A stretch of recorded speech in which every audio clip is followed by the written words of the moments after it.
The program starts by setting up inputs and output pins, including a sensor, two LEDs, and a motor for simulating assembly.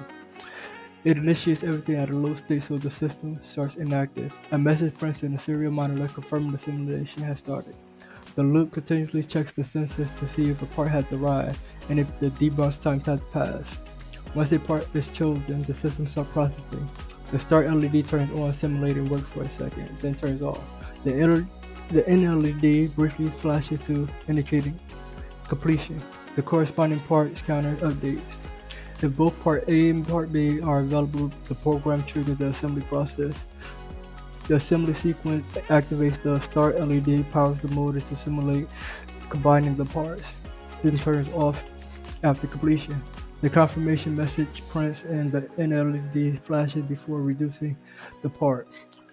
The loop repeats continuously, processing new parts in assembly whenever possible, simulating an automated flow.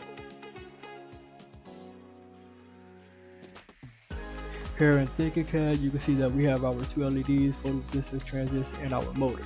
When we start the simulation, you can see in the serial monitor that it was a factory simulation initialized. When we increase the light sensitivity of the photoresistor, you will see that the green LED turns on and the serial monitor will say that part B is working, and the red LED will start to flash indicating that the part has arrived.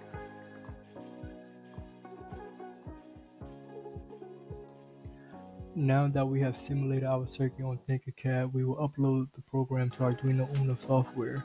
Have the software verify that the program shows no errors. After we verify that the program shows no errors, we will upload the program to the circuit to see if the outcome is the same. The outcome was the same partially. We saw that the LEDs in the program itself are working, but for some reason the motor is not. I even tied it into a different power source. I ran into a problem with the motor before, so it must be the motor itself.